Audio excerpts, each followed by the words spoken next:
Paranormal Inc. Ohio, 50 true paranormal legends of the United States.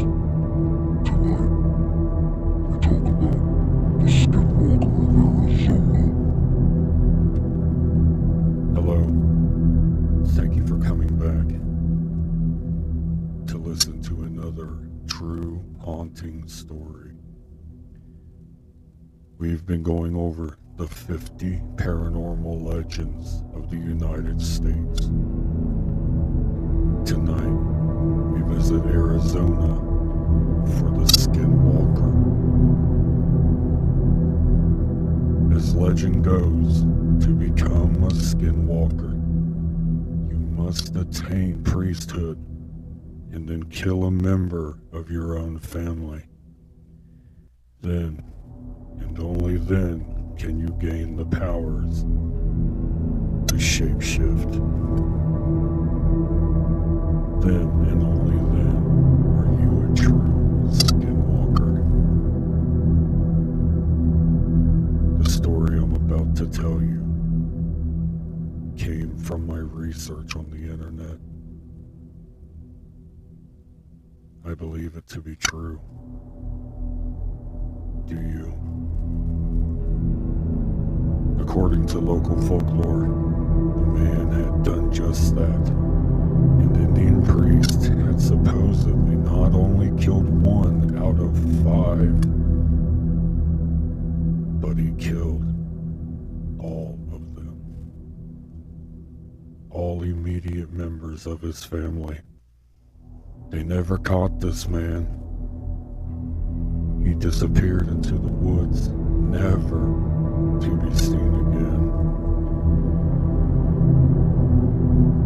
When Jason and Alex set out for their camping trip, they knew the old legends, and they laughed at the idea that a Skinwalker would come get them if they trespassed on the old Indian land.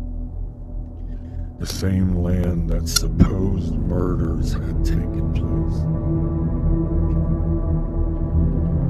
And why should they believe the legends? The man becoming a beast was probably the most ridiculous imaginable thing.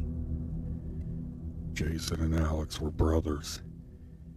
They spent their entire lives together until Jason had gotten married. Then Jason moved away and started a family, but not Alex. Alex stayed in their hometown, tending to their parents, making an honest living off the land, and tried to be a good person. And Alex had succeeded at this.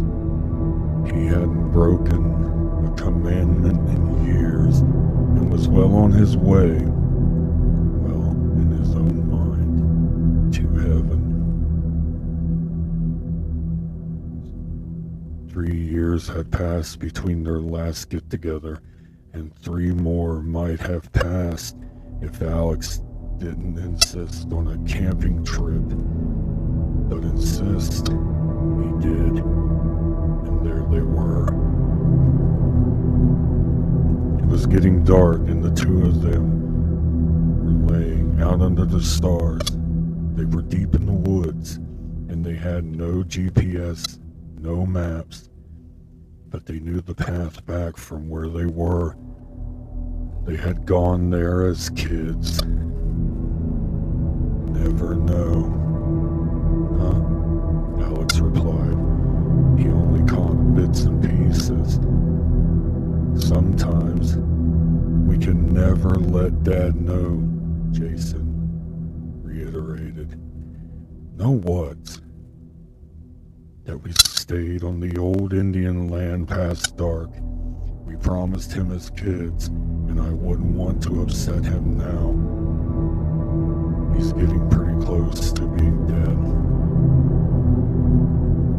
If we started an argument now, we may not resolve it in time, or,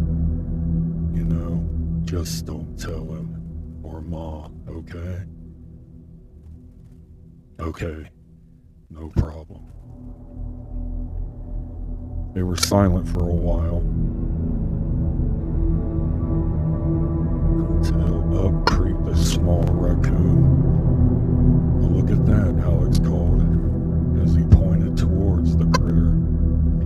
It stared at them for several minutes, not moving, not attempting to flee.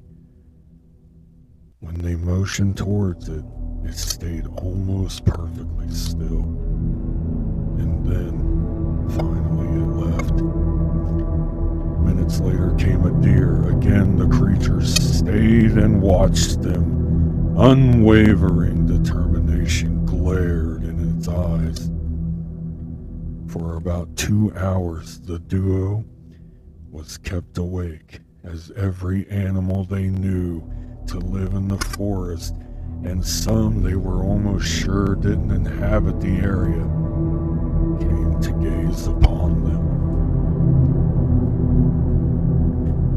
The final animal was a gray wolf.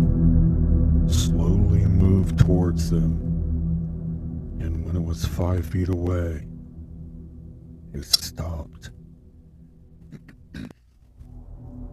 "Don't move, don't panic. It will go," Jason assured Alex. The wolf slowly stood up onto its hind legs, and then its limbs began to contort and pop. Horror slid over Jason and Alex's face as they saw the fear in each other's eyes, and they saw the fur tear open, revealing light brown flesh underneath. Finally, they gazed upon what looked like a man with a wolf head. The skull of the wolf split open like a melon, the fur sliding off it, the bone chipping and falling like fragile eggshells. And in the place slowly grew out the head of a man. The man now stood before the paralyzed brothers. They couldn't seem to move. It then said, "This is my land," said the man with almost a supernatural smile. Now, mister, I'm gonna have to ask you." Alex trailed off. "To get the hell away from us," Jason said, as fiercely and fiercely as he could. The man began to laugh.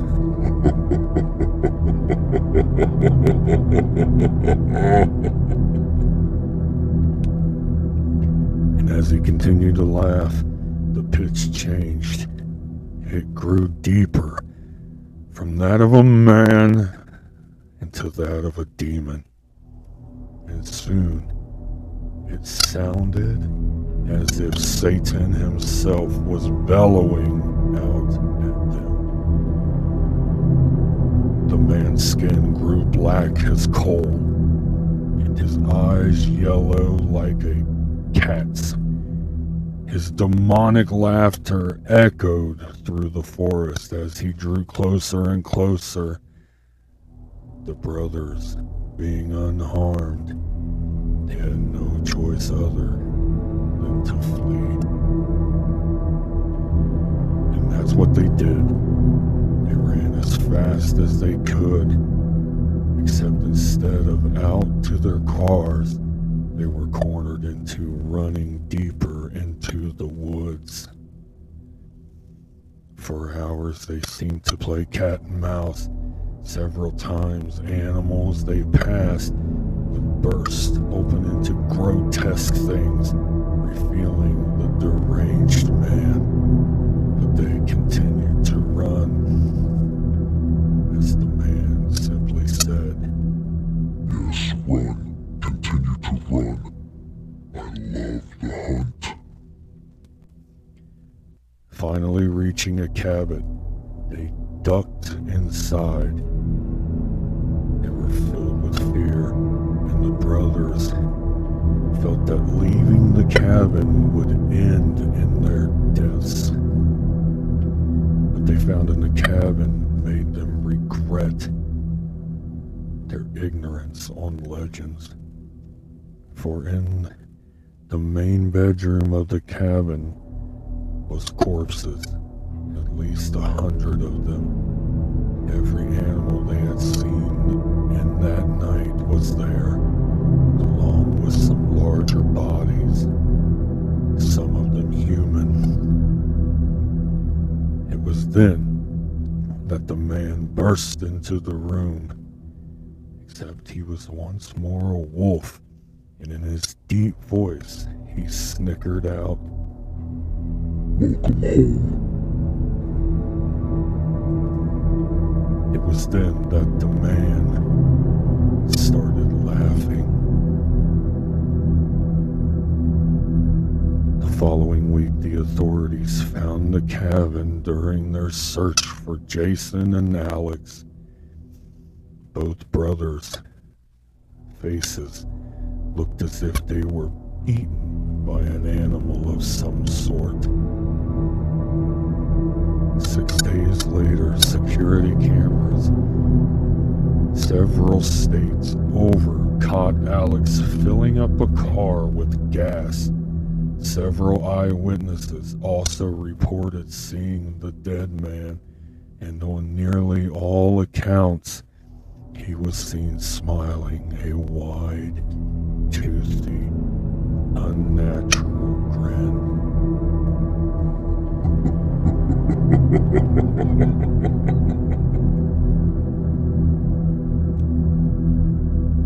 I hope you enjoyed tonight's story. Please comment, like, and subscribe. Hit the bell so you know when all new videos hit the Paranormal Inc. Ohio YouTube channel. This story I found on the internet doing research on the Skinwalker.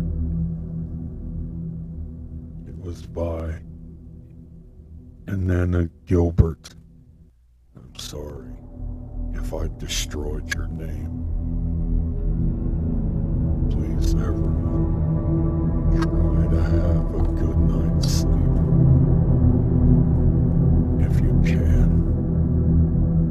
And if your dog looks at you and just stares, you should run.